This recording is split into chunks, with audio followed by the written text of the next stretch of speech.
Assalamualaikum warahmatullahi wabarakatuh. Bagaimana kabar anak-anak hari ini? Alhamdulillah, semoga kita senantiasa dalam lindungan Allah Subhanahu wa taala. Oke anak-anak, untuk hari ini sebelum kita mulai pembelajaran kita mulai dengan bacaan bismillah terlebih dahulu. Bismillahirrahmanirrahim. Oke, langsung saja. Kemarin di Zoom, Bu Ida sudah menjelaskan tentang kompetensi dasar yang akan kita pelajari bersama di pelajaran kita sejarah kebudayaan Islam dengan materi yang pertama adalah sejarah perkembangan Islam di Nusantara. Ini yang kemarin Bu Ida share ya di Zoom kemarin. Bu Ida hanya mengingatkan kembali ya. Untuk kompetensi dasar yang akan kita pelajari selama satu semester ini ada 4 ya anak-anak ya. Bu Ida hanya mengingatkan saja. Yang pertama, meyakini bahwa berkembangnya Islam di Nusantara sebagai bukti Islam rahmatan lil alamin. Yang kedua, menunjukkan perilaku cinta tanah air sebagai implementasi mempelajari sejarah perkembangan Islam di Nusantara. Selanjutnya, yang ketiga, memahami sejarah perkembangan Islam di Nusantara. Dan yang terakhir, menyajikan rangkaian sejarah perkembangan Islam di Nusantara. Oke, kita lanjutkan. Nah, di materi ini nanti Bu Ida akan membagi 3 tema ya. Yang pertama, tema pertama, kondisi masyarakat Nusantara sebelum kedatangan Islam. Terus yang kedua, alur perjalanan dakwah di Nusantara. Itu tema 1. Untuk yang tema 2, ada materi tentang saluran masuknya Islam di Nusantara dan kerajaan-kerajaan Islam di Nusantara. Dan tema yang ketiga, yaitu peran Wali Songo dalam penyebaran agama Islam di Jawa, faktor-faktor penyebab Islam mudah diterima di Nusantara, dan yang terakhir, hikmah masuknya Islam di Nusantara. Kita langsung ya ke tema yang pertama, yaitu kondisi masyarakat Nusantara sebelum kedatangan Islam. Kita akan membahas yang pertama tentang kondisi politik dan ekonomi. Di sini nanti Bu Ida akan menyampaikan beberapa hal tentang bagaimana sih kondisi politik dan ekonomi sebelum kedatangan Islam di Nusantara ini gitu ya. Yang pertama, pada abad ke-7 sampai ke-12, waktu itu Kerajaan Sriwijaya mengalami kejayaan ya. Bisa dilihat dari bidang politik maupun ekonominya. Nah, itu kenapa gitu ya?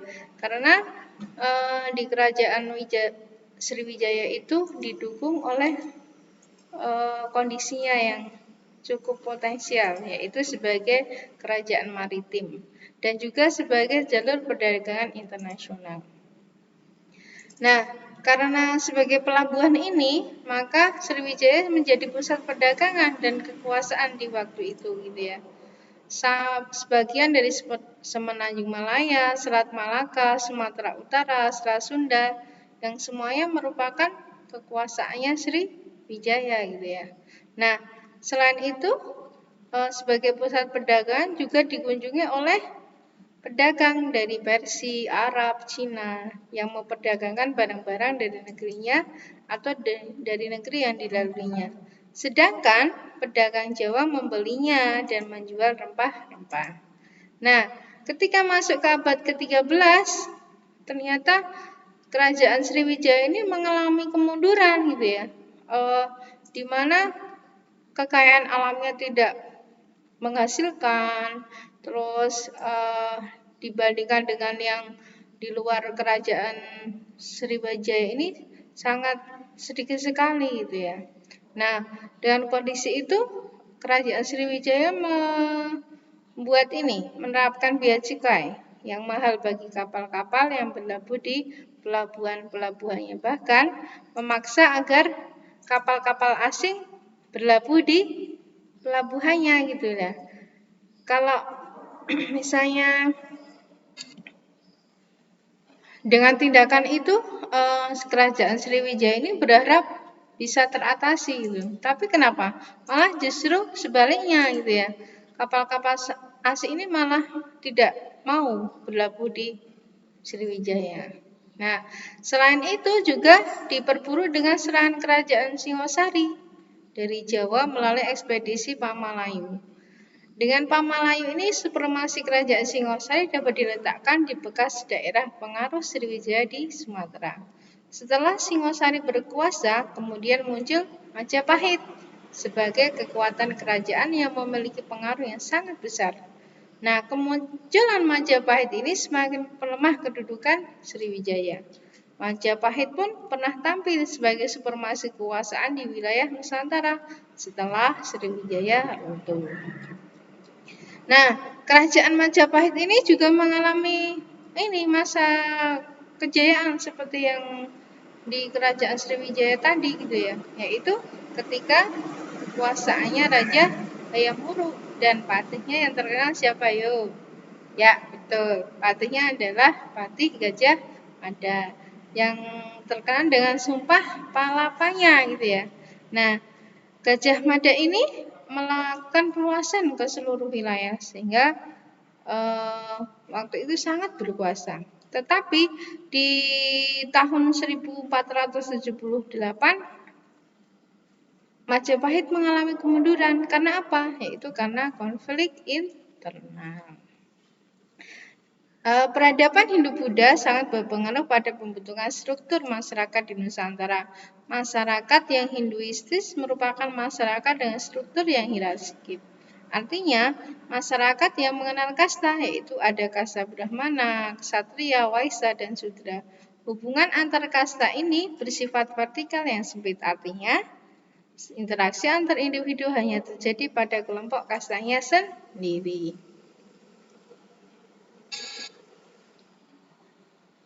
Nah, itu ya untuk yang kondisi politik dan ekonomi. Kita lanjutkan ke kondisi sosial budaya Indonesia sebelum masuknya Islam.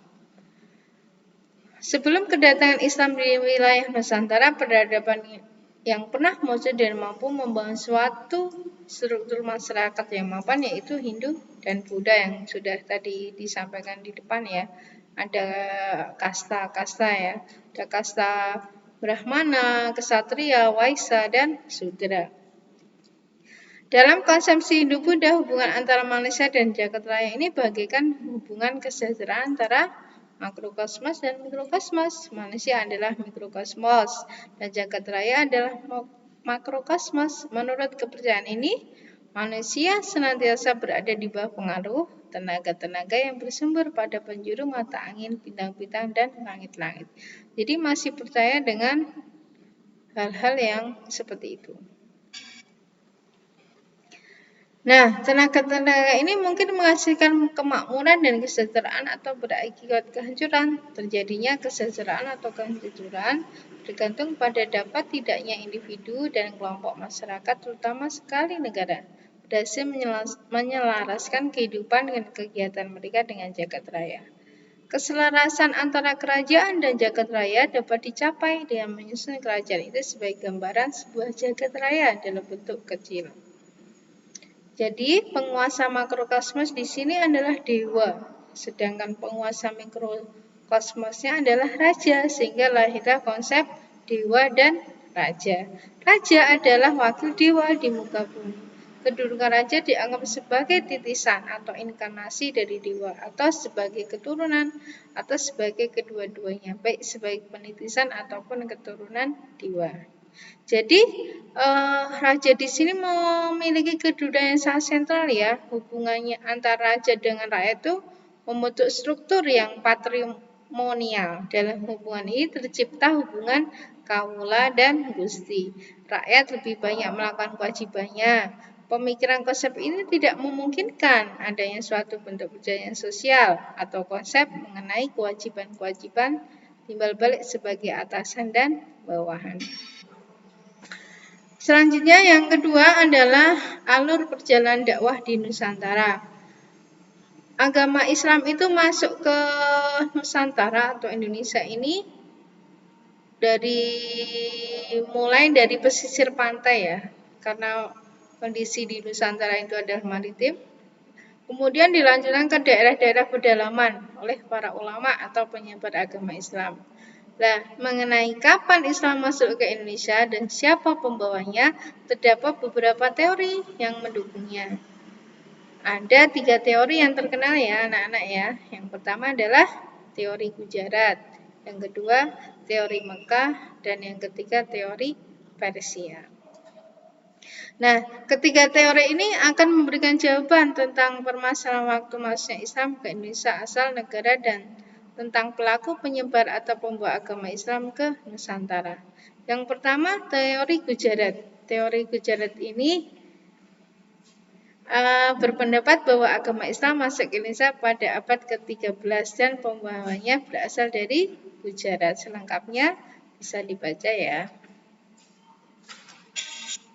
Yang kedua, teori Mekah. Teori Mekah ini muncul sebagai sanggahan terhadap teori lama, yaitu teori Gujarat, yang mengatakan bahwa Islam masuk ke Indonesia pada abad ke-7 dan pembawanya berasal dari Mesir. Dasarnya silahkan bisa dilihat di sini ya.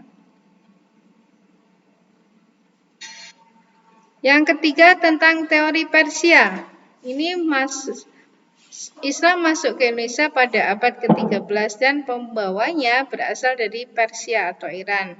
Nah, dasar teori ini yang Bu Ida tulis merah ya, silakan dibaca. Nah, ketiga teori tersebut pada dasarnya masing-masing memiliki kebenaran dan kelemahan. Nah, maka dari itu, berdasarkan teori tersebut disimpulkan bahwa Islam masuk ke Indonesia dengan jalan damai, yaitu pada abad ke-7 dan mengalami perkembangannya pada abad ke-13. Sebagai pemegang peranan dalam penyebaran Islam adalah bangsa Arab, Persia, dan Gujarat. Oke, demikian bahasan kita tentang tema kali ini. Insya Allah kita lanjutkan pekan depan. Semoga bermanfaat. Kurang lebihnya Bida akhiri. Oh iya, kita bersama-sama tutup dengan doa kafaratul majelis ya. Subhanakallahumma wa bihamdika asyhadu an la ilaha illa anta astaghfiruka wa atubu ilaik. Billahi taufiq wal hidayah. Wassalamualaikum warahmatullahi wabarakatuh.